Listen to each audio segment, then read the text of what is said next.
So Ray Ortlund is a really prominent evangelical pastor and author who recently posted his public support for Kamala Harris to be the next president of the United States. He posted, "Never Trump, this time Harris, always Jesus."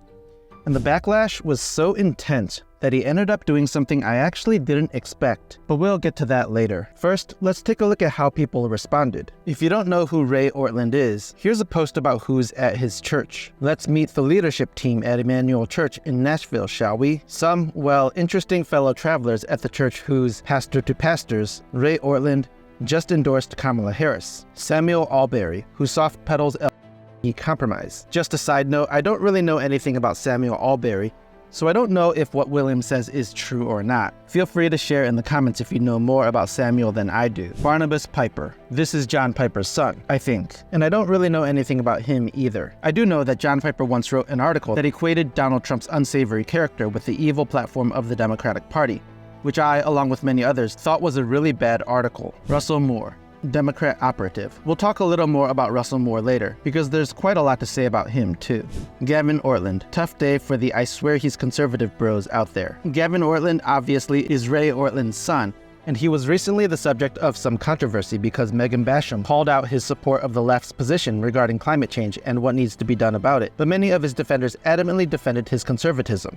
You know, richer countries like the United States, which we consume so much per capita, it's embarrassing how much we consume. We won't face the direct effects as much, probably, as other places in the world.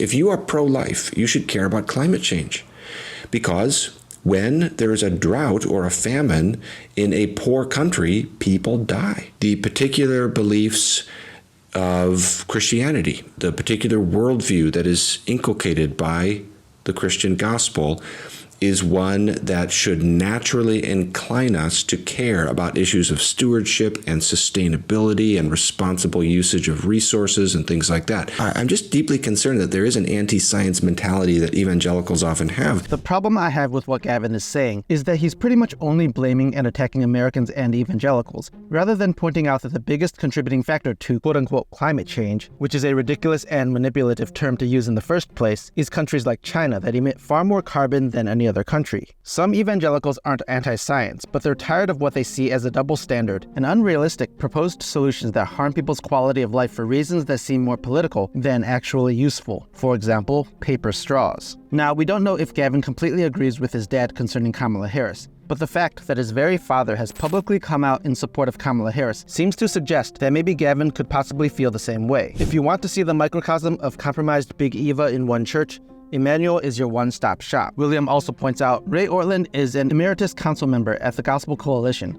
When you search him on their site, you get over 2,000 returns. And he just endorsed Kamala Harris, the most pro-abortion candidate in American history, for president. The Gospel Coalition has been compromising on biblical moral issues for many years now. So a council member of the Gospel Coalition publicly supporting Kamala Harris for president shouldn't really be surprising, but I don't know, it's still kind of surprising that they would be this public and obvious about it. There's another big name that jumped into this discussion. In response to Ray's post, David French said, "This is the way." If you don't know who David French is, he's another supposed conservative who has come out strongly against everything related to Trump. I wouldn't be surprised if he had already come out fully in support of Kamala Harris already before this, but his reply just confirmed his political priorities. Samuel Say responded to someone questioning Ray's endorsement, so before we get to his actual response, here's the question that was asked to Ray and Ray's response. How can you vote for Harris/Walz as a believer? Do you think that babies is something Jesus would support? Put your personal views on the person aside and vote for the party that is going to support your morals and religious beliefs. I believe that any party that has any association with children of God should be immediately out of the question. Now, some astute observers might make the comment that the phrase "any party that has any association with murdering children of God should be immediately out of the question" would actually also disqualify Donald Trump and basically the Republican Party that is behind him right now. That's another debate worth having, and I have my own views on that. But that's a tangent we won't be diving into in this video. Ray responded, "Abortion is a horrible evil, but the evils on the other side have risen to levels that jeopardize the foundational rule of law in our country. I am thinking long-term and voting for us to have a chance at national renewal in the future." And Samuel responded with, "If Ray Ortlund really believed abortion is a horrible evil, he wouldn't be voting for Kamala Harris. This is shameful." I do have to agree with Samuel here. John West had a thoughtful response to Ray's response. He said, if Pastor Ortlund is truly concerned about not jeopardizing the rule of law in America, one has to wonder where he has been during the past nearly 4 years. Politically motivated prosecutions of one's electoral opponents, government-encouraged censorship of dissenting voices on social media, prosecutions of peaceful pro-life protesters, executive orders that have no basis in laws passed by Congress, the refusal to enforce laws already on the books. This is only a short list of what has been happening, but Ortlund assures us that in order to protect the rule of law, we must vote for the same people responsible for these things. His comments are exceptionally revealing about the echo chamber in which some leading evangelicals live. Again, what John says here seems pretty obvious to me. Megan Basham posted, Ray Ortlund participating in event with the After Party, a political Bible study program exclusively funded by hard-left secular foundations that also promote and treatment on kids. This is a curriculum that implies white conservative Christians lack sympathy and sensitivity for others. And one of its creators, David French, admitted in an interview that the After Party's purpose is to take on MAGA. Again, this is an incredibly political project designed to influence election outcomes, which is why the secular left is funding it. That's really disturbing. Why would a Christian pastor be participating in any event that's being funded by radical secular people on the far left? This seems pretty anti-Christian to me. Sam Webb posted, I repeat myself, disqualifying insanity. You don't have to vote for Trump, but this reasoning is gaslighting and absurd. I agree with Sam. I do think there's a legitimate debate about whether Christians should or should not vote for Donald Trump, but to vote for Kamala Harris seems to cross the line, considering her party's explicit support for and celebration of some of the most evil policies imaginable. After all of this backlash, here's how Ray responded. He posted, I have deleted a post from earlier today because it was being misinterpreted. I should have foreseen it. My fault. I'm kind of wondering how his post was misinterpreted. It seemed pretty crystal clear to me. Sam posted, I can assure Mr. Ortlund his original post was properly interpreted. Don't let him or others gaslight you. The mask was off. Before I share some more of my own thoughts on all of this, let's just take a quick look at Russell Moore, who is pretty similar to Ray Ortlund politically. When Donald Trump was indicted in New York for extremely political reasons, Russell celebrated, posting, the question is what it always has been, fit or unfit? And the answer was obvious all along. Character matters still. Now, Russell's post would have been more legitimate if he criticized character on both sides of the political aisle, but it seems that Russell's criticisms are pretty much solely reserved for conservatives, and never really for people on the political left. Allie Beth Stuckey replied, the God that you claim to worship hates partiality, even, believe it or not, when Trump is involved. Justin Peters replied, and where was/is your righteous indignation over the manifest corruption of Biden and Hillary? Have you even said one positive word about the overturning of Roe v. Wade yet? What about your lies about Mike Stone? Character matters indeed. Melissa, the homemaking mom, replied, sad to say you no longer have any credibility on the character issue.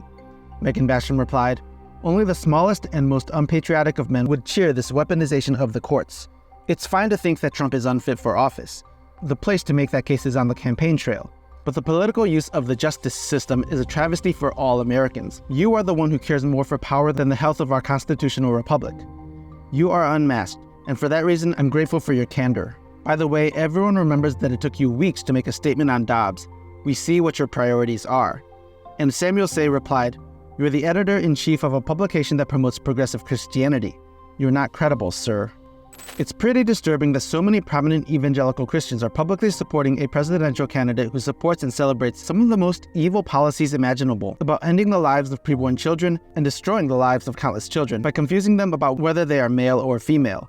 I think most of these Christians would say they're against those policies, but they're for other policies of the Democratic Party. But the more honest truth is that they think Trump's questionable character is basically worse than a party platform that explicitly endorses ending the lives of preborn children and confusing children about their sexuality. I think there's really only one word for that: evil.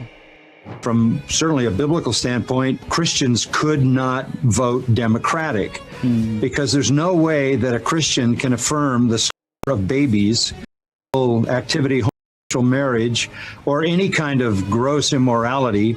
No way we could, stand behind a candidate who was affirming transgender behavior, which of course is really the reprobate mind of Romans 1.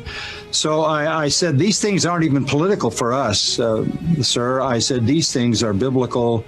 These things are laid down by the word of God, and we love God. We desire to honor him, and upholding righteousness in a society is what a church is supposed to do. So I said, any real, true believer is going to be on your side in this election, because it's not just an individual, it's an entire set of policies. Hi, my name is Mike. I'm a deacon, a husband, a father, a software engineer, and an amateur maker of videos. Thank you so much for watching this video. If you want to help me in my mission to spread biblical truth, just subscribe and watch these videos until the end, which will help the YouTube algorithm recommend these videos to more people. I'm committed to using the skills and gifts God has given me to glorify Him and communicate biblical truth, and I would be so grateful if you would come be a part of what I'm building. You can visit my website at joyfulexile.com to learn more about me and what I'm working on. I hope you're having a blessed day. I will see you in the next video, and remember, this world is not our home.